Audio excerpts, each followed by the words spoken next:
बिस्मिल्लाहिर्रहमानिर्रहीम, अस्सलाम वालेकुम नाज़रीन। आप यूट्यूब चैनल देख रहे हैं, मैं इमरान खान हूँ। अब एक नया शोशा छोड़ा जा रहा है कि फरवरी का आखिरी हफ्ता और मार्च का पहला हफ्ता ये इमरान खान साहब के लिए बहुत ज़्यादा ख़तरनाक हो सकते हैं और ये फैसला कुन हफ्ते हो सकते हैं। वैसे अपोजिशन ने अगर तहरीक अदम एतमाद लेकर आनी है तो फिर उन्हें जहांगीर तरीन का पूरा साथ चाहिए होगा और जहांगीर तरीन को पूरा साथ चाहिए होगा अपने करीबी साथियों का।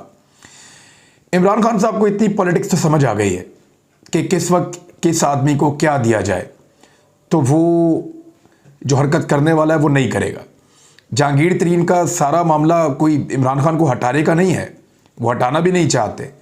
किसी और पार्टी को भी उन्होंने ज्वाइन भी नहीं किया, करेंगे भी तो वो इलेक्शन नहीं लड़ सकते क्योंकि वो खुद तो ताहयात उनकी नाअहली है और वो वापस नहीं हो सकती।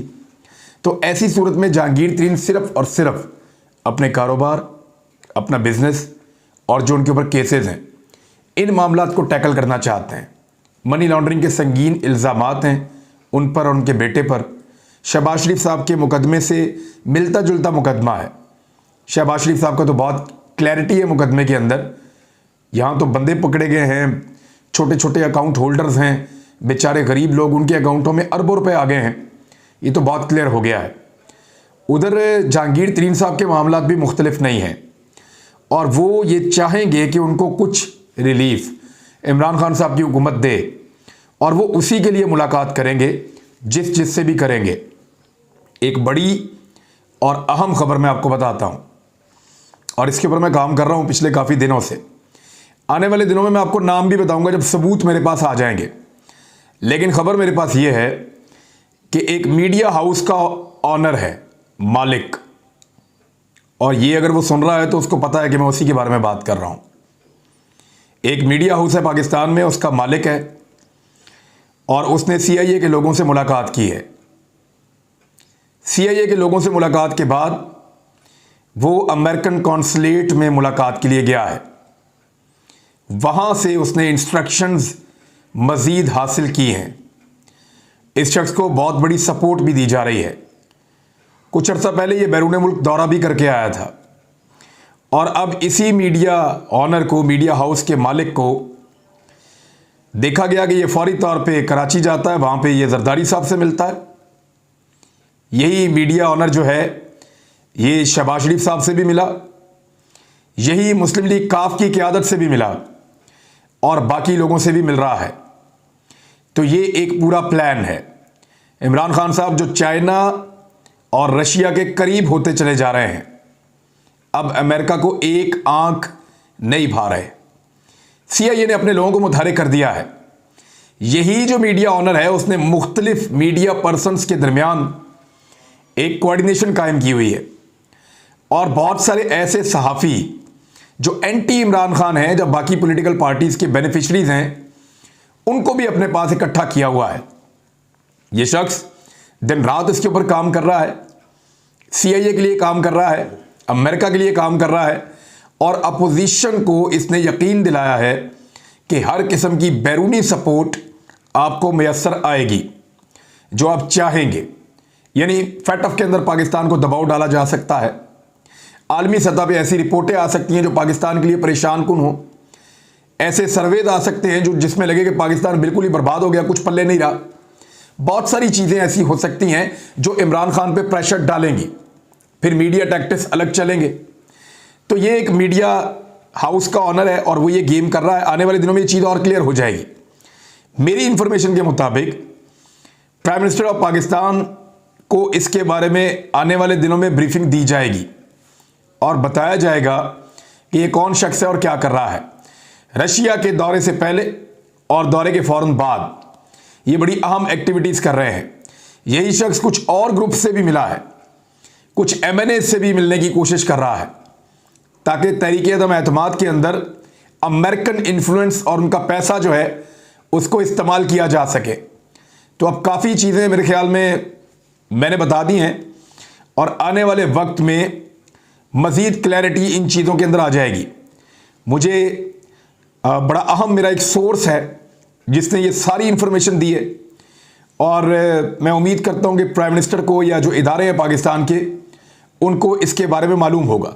क्योंकि ये रियासती पॉलिसी है कि चाइना के साथ ताल्लुकात बेहतर करने हैं, अमेरिका के साथ ताल्लुकात को आगे बढ़ाना है, बेहतर करना है। ये पॉलिसी रियासत की है। इस पॉलिसी को अगर अमेरिका पसंद नहीं करता तो हमारे साथ ताल्लुकात के ऊपर नजरसानी जरूर कर सकता है, लेकिन हमारे इंटरनल मामलात में मुदाखलत नहीं कर सकता और हमारे यहां पे लोगों को इस्तेमाल करते हुए यहां एक ऐसा पॉलिटिकल एनवायरनमेंट बनाने की कोशिश नहीं कर सकता जिसमें पाकिस्तान में अनारकी फैले और हालात मजीद खराब हो जाएं। इमरान खान हार मानकर चले नहीं जाएंगे। अगर हार मानकर चले जाते हैं तो फिर तो मसला ही कोई नहीं है, तो एक नई हुकूमत आएगी, पाकिस्तान चलता रहेगा। लेकिन मुसीबत यह है कि अगर इनको निकाला गया तो फिर ये हार नहीं मानेंगे और पाकिस्तान में एक बहुत बड़ी अनारकी शुरू हो जाएगी। ये पॉलिटिकल टेम्परेचर ज्यादा नुकसानदेह साबित होगा। अब कुछ लोग जो है वो तारीखें दे रहे हैं, कोई कहता है 22 तारीख, कोई कहता है 26 तारीख, कोई कहता है अगला महीना। तो जो भी है एक तरीके अदम एतमाद के लिए काम कर रही है अपोजिशन, और वो बंदे इकट्ठे कर रहे हैं। इत्तेहादी जमातों ने उनको ठेंगा दिखाया, फिलहाल ये तो हुआ है। लेकिन पाकिस्तान तहरीक इंसाफ के अंदर अगर वो एक बड़ी नकब लगाने में कामयाब हो जाते हैं, तरीन साहब कहते हैं 30 बंदे उनके साथ हैं, लेकिन ज्यादा बंदे उनके साथ सूबाई असम्बली के, अगर कौमी असम्बली के 10 बंदे भी वो तोड़ चुके हैं तो वो इमरान खान साहब की हुकूमत को गिरा सकते हैं। लेकिन अपोजिशन इस बात को कैसे इंश्योर करेगी कि उनकी अपनी जो नुमाइंदगी है कौमी असम्बली में वो पूरी हो जाएगी। यानी हर अहम मौके के ऊपर अपोजिशन के अपने बंदे गायब हो जाते हैं।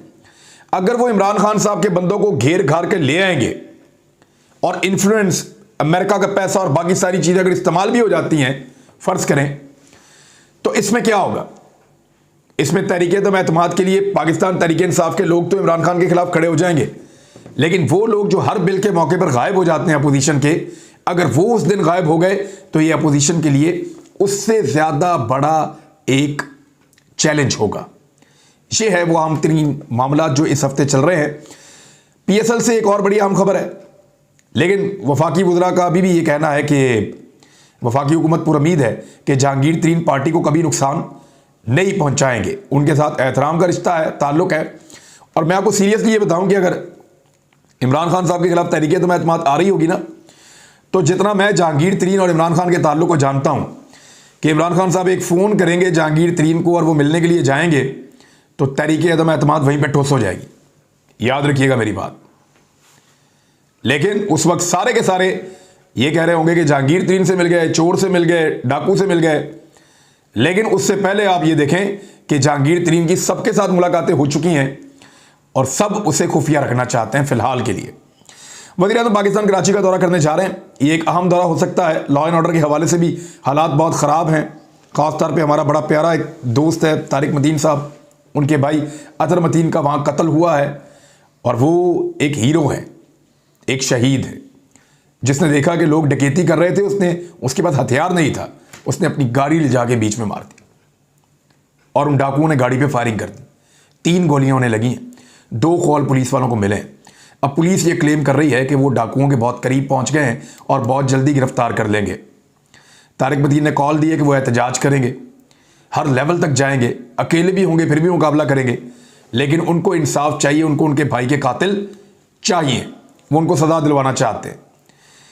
दूसरी जानिब सईद गनी साहब ने कहा कि लोगों की मईशत कमज़ोर हो तो उसकी वजह से भी लोग डकैतियाँ चोरियाँ करते हैं, तो ये तो कोई जस्टिफिकेशन नहीं है। बदतरीन चोरी चकारी डकैती तो उस दौर में हो रही थी जब आपकी अपनी हुकूमत थी। पीपल्स पार्टी के दौर से ज़्यादा तो गैंग वॉर और ये सारी चीज़ें कभी नहीं हुई कराची में। फिर PMLN के दौर में भी थी, फिर ऑपरेशन हुआ, फिर अब है, अब तो बहुत कम है पहले की निस्बत, लेकिन अब लगातार बढ़ती चली जा रही है। हम कई दफ़ा खबरदार कर चुके हैं, लेकिन सिंध हुकूमत जागने के लिए तैयार नहीं है। कानून जो पास किया गया है, वफाकी हुकूमत ने इदारों पर तनकीद को काबिल दस्तअंदाजी जुर्म करार दे दिया है, यानी फौजदारी मुकदमा बनेगा। और ये जो इलेक्ट्रॉनिक क्राइम एक्ट 2016 है, इसको तरमीम कर दी गई है और एक्ट में तरमीम के बाद अदलिया और फौज या दीगर इदारों के खिलाफ नफरत अंगेज मुहिम चलाने वालों के खिलाफ कार्रवाई होगी। ज़राए ने कहा है कि ये जो तरामीम हैं, इनके जरिए इदारों पर तनकीद करने वालों को 3 से 5 साल तक सज़ा भी दी जा सकेगी। वफाकी काबीना ने आपको बताया था 2 और अहम कवानीन जो है मंजूरी के लिए भिजवा दिए हैं। और पहले कानून के तहत पार्लियामेंटेरियंस को या वज़रा को इलेक्शन कैंपेन में जाने की इजाज़त मिल जाएगी, जबकि दूसरे कानून के तहत सोशल मीडिया पर लोगों की इज्जत उछालने को काबिल ताज़ीर जुर्म करार दे दिया गया है। अदालतों को पाबंद किया गया है कि फैसला 6 महीने के अंदर किया जाए। सोशल मीडिया पे जो जिसको मर्जी गाली दे देता है, जो मर्जी करता रहता है। अव्वल तो फेक अकाउंट बहुत सारे हैं, ये फेक अकाउंट रिपोर्ट होने चाहिए, बंद होने चाहिए। तो ये जो सोशल मीडिया के ऊपर गालम गलोच का सिलसिला है, ये अब एक काबिल ताज़ीर जुर्म। मेरे अपने को 12-15 अकाउंट बने हुए हैं, मैं तो एक ही चलाता हूँ।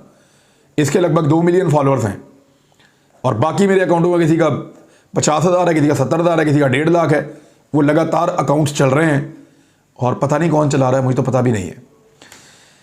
अब एक लड़ाई हुई है पीएसएल में, ये बड़ा संजीदा मामला है। एक पेमेंट के इशू के ऊपर क्वेटा ग्लैडिएटर की नुमाइंदगी करने वाले ऑस्ट्रेलिया के क्रिकेटर जेम्स फॉल्कनर ने पीएसएल से दस्तबरदारी का ऐलान कर दिया है।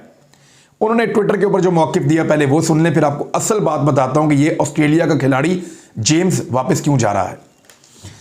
इन्होंने बताया कि मैं पाकिस्तानी क्रिकेट फैन से पीएसएल से दस्तबरदार होने पर माजरत ख्वाह हूं। अगले 2 मैचेस में शिरकत नहीं कर सकूंगा। पीसीबी ने मेरे साथ किए गए वादे की पासदारी नहीं की। मैं पीएसएल के तमाम मैचेस के लिए यहां आया था और पाकिस्तान में इंटरनेशनल क्रिकेट की वापसी में मदद करना चाहता था, लेकिन पेमेंट के हवाले से पीसीबी के रवैये से तकलीफ पहुंची। मेरे साथ जो बर्ताव किया गया वो इज्जत देने वाला नहीं है। पीएसएल छोड़ते हुए तकलीफ हो रही है। पाकिस्तान में बेहतरीन नौजवान टैलेंट मौजूद है और क्रिकेट फैंस शानदार हैं। मुझे यकीन है कि आप सब मेरी पोजीशन को समझेंगे। अब भारतीय मीडिया इसको बहुत ज़्यादा उठा रहा है, रोला डाला हुआ है उन्होंने, लेकिन असल हकीकत मैं आपके सामने भी रख देता हूं कि मामला क्या है। मामला यह है कि पीसीबी ने इनके साथ जो मुआहदा किया था उसके मुताबिक 70% रकम पहले दे दी गई थी और बाकी 30% रकम जो है वो टूर्नामेंट ख़त्म होने के 40 दिन के अंदर अदा करनी थी। 70% रकम इनको पहले दे दी गई है और वो जो रकम है वो भिजवाई गई है इनके यूके के अकाउंट के अंदर। अब वो बजिद थे कि ये रकम जो है उसको दोबारा भिजवाया जाए और मेरा जो ऑस्ट्रेलिया के अंदर ऑन शोर अकाउंट है वहां भेजा जाए। तो बात ये है, तो डबल अदायगी हो जाती। पहले यूके में पैसे भेजे, फिर इनको वहां पे भी पैसे भेजें और उसके बाद जो बाकी रकम है उसके हवाले से भी इनका एक अलग मुतालबा था। तो पाकिस्तान ने कहा कि जो तमाम खिलाड़ियों के साथ जिस तरीक़ाकार से हम पेमेंट कर रहे हैं, आपके साथ उसी तरीक़ाकार के साथ हम पेमेंट करेंगे और इस तरह हमें डबल पेमेंट करनी पड़ जाएगी। मुल्तान सुल्तान के खिलाफ अहम मैच में इन्होंने ना खेलने की धमकी भी दी थी और ये भी कहा था कि मैं ये मैच नहीं खेलूंगा अगर आपने मेरी बातें ना मानी तो, और फिर ये भी कहा कि मेरे सफरी इंतजाम करें, मैं वापस जा रहा हूं। और फिर पीसीबी जो है वो, क्योंकि गालम गलोच का मामला भी हुआ, फिर उन्होंने बदतमीजी भी की, इमिग्रेशन वालों के साथ भी बदतमीजी की, होटल के अंदर भी इन्होंने तोड़फोड़ की। इन्होंने अपने बल्ले से और हेलमेट से होटल की लाइटें तोड़ दी। जो इनका सामान था वो ऊपर से लिफ्ट में नीचे लाने की बजाय ऊपर से नीचे सीधा ज़मीन पे फेंका और फिर इमिग्रेशन वालों से भी बदतमीजी की। तो काफ़ी रूड और बदतमीजी वाला बिहेवियर था ऑस्ट्रेलियाई खिलाड़ी का। लेकिन अगर हम मेहमान नवाजी का मुजाहरा ना करते या हमारा कोई पाकिस्तानी प्लेयर्स ये हरकतें करता वहाँ बरतानिया में या ऑस्ट्रेलिया में, तो वो जेल चला जाता। लेकिन हमने मेहमान नवाजी के तमाम तकादे पूरे करते हुए इस खिलाड़ी को जेल में नहीं डाला। ये हमारी मेहमान नवाजी थी कि हमने इसका एहसास किया है। हम बाकी खिलाड़ियों को भी वेलकम करते हैं, सबको प्यार करते हैं, लेकिन पीसीबी ने अब फैसला किया है कि आइंदा के लिए पाकिस्तान जो क्रिकेट लीग है पीएसएल पाकिस्तान सुपर लीग, उसके अंदर इसको शामिल नहीं किया जाएगा। आइंदा के बाद ये खिलाड़ी पाकिस्तानी लीग के अंदर शामिल नहीं होगा, इसको कभी भी उसका हिस्सा नहीं बनाया जाएगा, ये तय कर लिया गया है। एक अच्छी खबर भी है, मैं क्विकली आपको दे देता हूं कि यूरोपीय यूनियन की सफीर बराए पाकिस्तान एंड्रोला कामिनारा ने कहा है कि यूरोपीय यूनियन पाकिस्तानी बरामदात का सबसे बड़ा दरामद कुनिंदा है। यानी पाकिस्तान जो अपनी बरामदात करता है उसका 35% जो है वो पाकिस्तान भेजता है अपनी इधर यूरोपीय यूनियन में, फिर पाकिस्तान 16% अमेरिका में भेजता है। चाइना जिसके साथ पाकिस्तान के बड़े अच्छे और शानदार ताल्लुकात हैं उसको 6% भेजता है। रशिया को हम कुछ भी नहीं भेजते, बहुत ही कम है। तो हमें सेंट्रल एशिया, रशिया, चाइना और इधर आसपास के ममालिक में अपनी बरामदात को बढ़ाना होगा। जितनी हम बरामदात बढ़ाएंगे उतना पाकिस्तान तरक्की करेगा और आगे बढ़ेगा। हमें देखना है कि यहाँ के लोगों को किन चीज़ों की ज़रूरत है जो हम पैदा कर सकते हैं और वहाँ पहुँचा सकते हैं, तो इस तरीके से हम अपनी बरामदात को बढ़ाएंगे। तिजारत, टेक्नोलॉजी, साइंसी डेवलपमेंट और बहुत सारी चीज़ों पे जब हम काम कर रहे होंगे तो मुझे उम्मीद है कि पाकिस्तान की बरामदात यूरोपीय यूनियन की तरह बाकी दुनिया के अंदर भी बढ़ती चली जाएंगी। तो ये एक अच्छी खबर थी, मैंने आपके सामने पेश कर दी है। बाकी खबरें इंशाल्लाह अगले वीलॉग में। अब तक के लिए इतने, अपना ख्याल रखिएगा। अल्लाह हाफ़िज़।